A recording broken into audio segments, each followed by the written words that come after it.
Welcome to A Slice with Dice, a podcast exploring the ideas, pressures, and possibilities shaping how we learn, lead, and grow. I'm Corey Alderdice. For over 20 years, my work has lived at the intersection of gifted education, leadership development, and school culture, supporting students as they find their strengths, educators as they stretch their thinking, and schools as they build pathways that expand opportunity. Ready to dive in? Here's this week's Slice. There's a note that a professor once scribbled across the top of one of my papers late in my undergraduate years that I still think about regularly. It wasn't long, it wasn't eloquent, it wasn't some transformational Dead Poet Society movie-style monologue. It simply said, "This wasn't your best work." That was it. No underscore, no exclamation point, no paragraph of commentary, just one direct sentence. And yet, years later, I can still remember exactly how I felt reading it. At first, honestly, it stung a little bit. I had worked on the paper. I didn't think I had completely mailed it in entirely, but almost immediately, I understood what the professor meant. The note wasn't dismissive, it wasn't cruel, it wasn't really even about the paper itself. It was about the gap between what I had turned in and what the professor believed I was capable of producing. And I think that's why it stayed with me.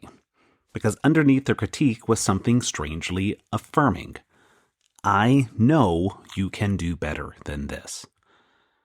I've come to believe over time that some of the most meaningful moments in education are not the moments where students are praised endlessly or protected from discomfort. Sometimes the moments that shape us most are the moments when someone we respect looks at us honestly and says, "You are capable of more."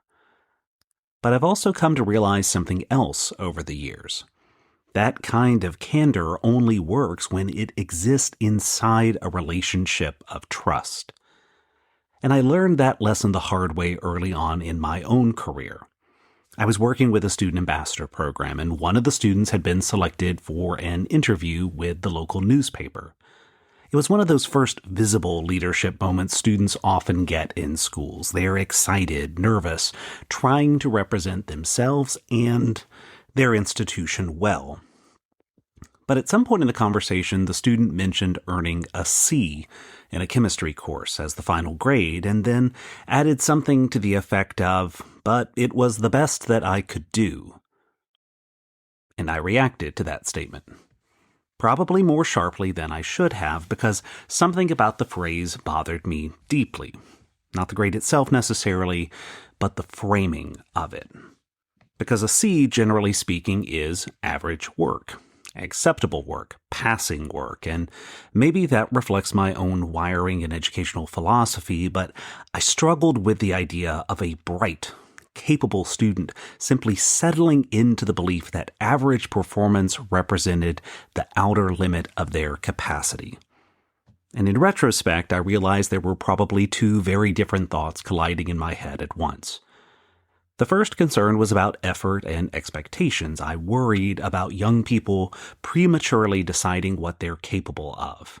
I worried about bright students normalizing underperformance or disengagement and then building an identity around limitation rather than possibility. But there was another thought there too, even if I didn't articulate it clearly at the time.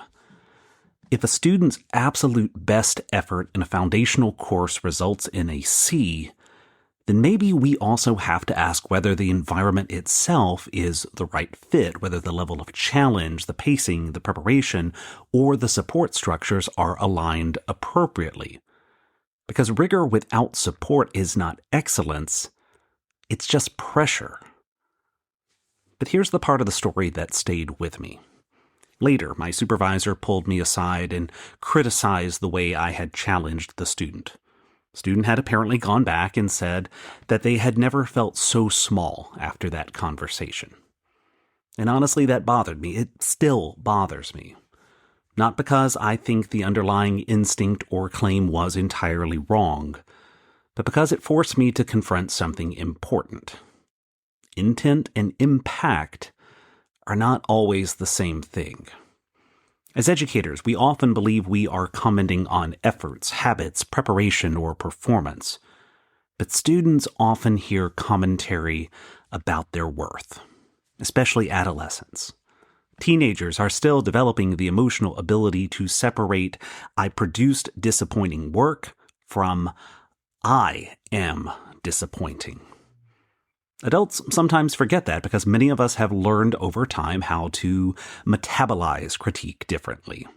By the time I received that professor's note in college, I had enough maturity and enough trust in that relationship to understand the distinction. I knew the professor respected me. I knew the professor saw potential in me. So the comment landed as motivation rather than rejection.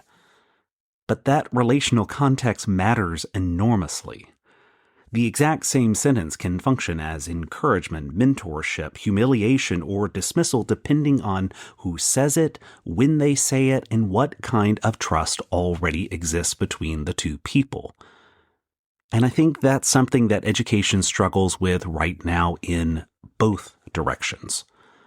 On one side, there's increasing discomfort with any kind of criticism or discomfort in learning. There's a tendency to protect students emotionally at all cost, to avoid friction, to avoid hard conversations, to soften every edge. But on the other side, there are educational environments that mistake relentless pressure for rigor.